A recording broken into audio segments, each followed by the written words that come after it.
নমস্কার বন্ধুরা, মুনিয়া রন্ধনশৈলী চ্যানেলে আপনাদের সবাইকে স্বাগত। আশা করি আপনারা সবাই খুব ভালো আছেন। মিষ্টি প্রেমী বাঙালির কাছে মিষ্টি দই হলো কিন্তু একদম অন্য রকমের একটা ভালো লাগা। আর তার সাথে যদি একটু স্ট্রবেরি মেলানো হয় তাহলে তো কথাই নেই। বন্ধুরা, আজকে তৈরি করব স্ট্রবেরি শ্রীখণ্ড বা স্ট্রবেরি খান্ড। এই স্ট্রবেরি খান্ডে নজর করা খোলা পিনো এবং সিল্কি স্মুথ টেক্সচার যে কোনো মানুষের মন কিন্তু এক নিমেষে জয় করে নেবে। আর স্বাদের দিক দিয়ে এটা একদমই অতুলনীয়। বন্ধুরা, আপনারা যারা নিত্য নতুন রান্নার এক্সপেরিমেন্ট করেন অথবা ফিউশন খাবার খেতে পছন্দ করেন, আজকের রেসিপিটা তাদের জন্য একদম পারফেক্ট একটা রেসিপি। যেহেতু এই স্ট্রবেরি খাট তৈরি করতে সময় খুব কম লাগে এবং তৈরি করা খুব সোজা, সেই জন্য আজকালকার ব্যস্ত জীবনে দারুণ উপযোগী একটি ডেজার্ট হলো স্ট্রবেরি খাট। আর তার সাথে এটা স্বাস্থ্যের দিক দিয়েও দারুণ উপকারী। চলুন তাহলে দেখে নেওয়া যাক কি করে তৈরি করতে হয় স্ট্রবেরি খান্ড। বন্ধুরা, এখানে আমি 650 গ্রাম দইকে কাপড়ের মধ্যে দিয়ে ছাঁকনিতে করে ওভারনাইট ফ্রিজে রেখে দিয়েছিলাম, যাতে করে এর যে এক্সট্রা জলটা আছে সেটা বেরিয়ে যায়। কারণ এখানে স্ট্রবেরি শ্রীখণ্ড তৈরি করার জন্য আমাদের জল ছড়ানো টক দইটার প্রয়োজন। যদি এর মধ্যে একটু জল থাকে তাহলে শ্রীখণ্ডের সেই টেক্সচারটা আসবে না, আর সেটা খেতেও ভালো লাগবে না। এখানে আমি 400 গ্রাম স্ট্রবেরিকে বেশ কয়েকবার খুব ভালো করে ধুয়ে নিয়ে ছোট ছোট টুকরো করে নিয়েছি।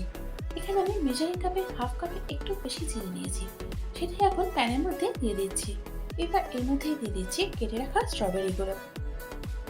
এখন আমি ইন্ডাকশনের হিটটাকে হাইয়ে রেখে স্ট্রবেরিগুলোকে নাড়াচাড়া করছি। যখন স্ট্রবেরিটা নরম হয়ে গিয়ে চিনিটা গলে গিয়ে জল হয়ে যাবে, তখন ইন্ডাকশনের হিটটাকে আমি মিডিয়ামে করে দেব। বন্ধুরা, এখানে একটা কথা বলে দিই, স্ট্রবেরির মিষ্টির উপর নির্ভর করবে আপনার চিনির পরিমাণটা। অর্থাৎ যদি স্ট্রবেরিটা বেশি মিষ্টি হয় তাহলে আপনার চিনিটা কম লাগবে, আর স্ট্রবেরিটা যদি একটু টক মিষ্টি হয় সেক্ষেত্রে চিনির পরিমাণটা আপনারা বাড়িয়ে দিতে পারেন। 5 মিনিট আমি হাই হিটে স্ট্রবেরিটাকে নেড়েছি, আর দেখুন স্ট্রবেরিটা কিছুটা নরম হয়ে গিয়ে চিনিটা গলতে শুরু করেছে। দেখুন বন্ধুরা, প্রায় 10-12 মিনিট পর চিনিটা একেবারে গলে গিয়ে স্ট্রবেরিটা অনেকটাই নরম হয়ে এসেছে। এখন ইন্ডাকশন হিটটাকে আমি মিডিয়ামে করে দেব। প্রায় মিনিট 15 হয়ে গেছে। ইন্ডাকশন হিটটাকে আমি একদম মধ্যে রেখে স্ট্রবেরি জ্যামটাকে কন্টিনিউয়াসলি নেড়ে চলেছি। দেখুন এটা কতটা ঠিক হয়ে গেছে। তবে ঠিক হয়ে গেলেও এর মধ্যে স্ট্রবেরিগুলো এখন বেশ অনেকটাই মোটা মোটা বা বড় বড় রয়েছে, আর এভাবে কিন্তু এটা তৈরি করে নিতে হবে। যাই হোক, এখানে এটা তৈরি হয়ে গেছে। এবার ইন্ডাকশনটা আমি বন্ধ করে দেব। এখন এই স্ট্রবেরি জ্যামটাকে একেবারে ঠান্ডা করে নেব, আর ঠান্ডা হওয়ার সাথে সাথে এটা কিন্তু আরও ঠিক হয়ে যাবে। এখন এই জল ছড়ানো টক দইয়ের মধ্যে দিয়ে দিচ্ছি 1 চিমটে নুন। এরপর এখন এখানে দিয়ে দিচ্ছি তৈরি করে নেওয়া স্ট্রবেরি জ্যামটা। Now time to mix. বন্ধুরা, এখানে একটা কথা বলি, যদি এটাকে আপনারা আরো হেলদি করতে চান সেক্ষেত্রে চিনির পরিবর্তে গুঁড়ো ব্যবহার করতে পারেন। গরমে পাকা আমে যেমন আমরা আমের শ্রীখণ্ড তৈরি করি, ঠিক সেভাবে শীতে তাজা স্ট্রবেরি দিয়ে যদি আমরা এভাবে স্ট্রবেরি খান্ড তৈরি করি তাহলে সেটা কিন্তু খেতে দুর্দান্ত লাগে। আপনারা বন্ধুরা এভাবেই একবার তৈরি করে দেখুন, আশা করি নিরাশ হবেন না। আচ্ছা বন্ধুরা, এখানে স্ট্রবেরি খান্ড নিয়ে আরও একটা কথা বলি। অনেকেই এর মধ্যে গোলাপ জল বা ছোট এলাচি করে দেন। আমার কিন্তু সেগুলো ভালো লাগে না, কারণ তাতে করে আমার মনে হয় স্ট্রবেরির যে নিজস্ব গন্ধ সেটা কিন্তু অনেকটা কমে যায়। আপনারা যদি চান সেক্ষেত্রে দিতে পারেন। স্প্যাচুলা দিয়ে মিক্স করতে অসুবিধা হচ্ছিল বলে এখানে আমি হুইস্কটা নিয়েছি। হুইস্কটা দিয়ে যত সহজে হয়ে যাচ্ছে ঠিক ততটাই তাড়াতাড়িও হয়ে যাচ্ছে। আর দেখুন বন্ধুরা, কথা বলতে বলতে আমাদের স্ট্রবেরি শ্রীখণ্ডটা তৈরি হয়ে গেছে। আচ্ছা এবার বলি, আপনারা কি করে বুঝবেন যে স্ট্রবেরি শ্রীখণ্ডটা তৈরি হয়ে গেছে? যখন কোনো চামচ, স্প্যাচুলা বা হুইস্ক দিয়ে এভাবে তুলবেন তখন দেখবেন শ্রীখণ্ডটা পড়ছে না, আর তখনই বুঝবেন এটা পারফেক্টলি তৈরি হয়ে গেছে। আর দেখুন এর টেক্সচারটা একদম হুইপ ক্রিমের মতো হয়েছে।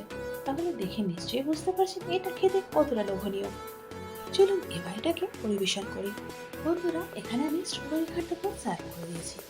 দেখতে এটা যতটা আকর্ষণীয়, খেতে কিন্তু তার থেকে অনেক বেশি লোভনীয়। রোজকার সাধারণ ডেজার্ট বা মিষ্টি খেয়ে যখন একঘেয়ে হয়ে যায় তখন জিভের স্বাদ বদলাতে ট্রাই করুন রিফ্রেশিং এবং হেলদি এই স্ট্রবেরি শ্রীখণ্ড। যে কোনো উৎসব, আনন্দ বা ঘরোয়া পরিবেশে শেষ করতে রাখতে পারেন এই স্বাস্থ্যকর ও সুস্বাদু পদটি। যে কোনো বিশেষ দিন, ঘরোয়া অনুষ্ঠান, উৎসব বা ভোজ ডেজার্ট হিসাবে শেষ করতে রাখুন এই সুস্বাদু এবং স্বাস্থ্যকর পদটি, যা আপনার প্রিয়জনদের মন খুব সহজেই জয় করে নেবে। তাহলে বন্ধুরা, আর দেরি কেন, শীতের তাজা স্ট্রবেরি দিয়ে তৈরি করে ফেলুন এই স্ট্রবেরি খান্ড। আর আমাকে জানান আপনাদের এটা কেমন লাগলো। বন্ধুরা, আশা করি আজকের ভিডিওটা আপনাদের ভালো লেগেছে। যদি ভালো লেগে থাকে তাহলে একটা লাইক করে দিন, আর তারই সাথে বন্ধু বান্ধব এবং পরিজনের মধ্যেও শেয়ার করে দিন। আর এইরকমই নিত্য নতুন রেসিপির জন্য আমার চ্যানেলটাকে সাবস্ক্রাইব করে আমার পাশে থাকুন। তার সাথে বেল আইকনটা প্রেস করে দিন, যাতে করে আমার পরবর্তী ভিডিওর আপডেটটা সবার আগে আপনি পেয়ে যান। এতক্ষণ সঙ্গে থাকার জন্য অনেক ধন্যবাদ।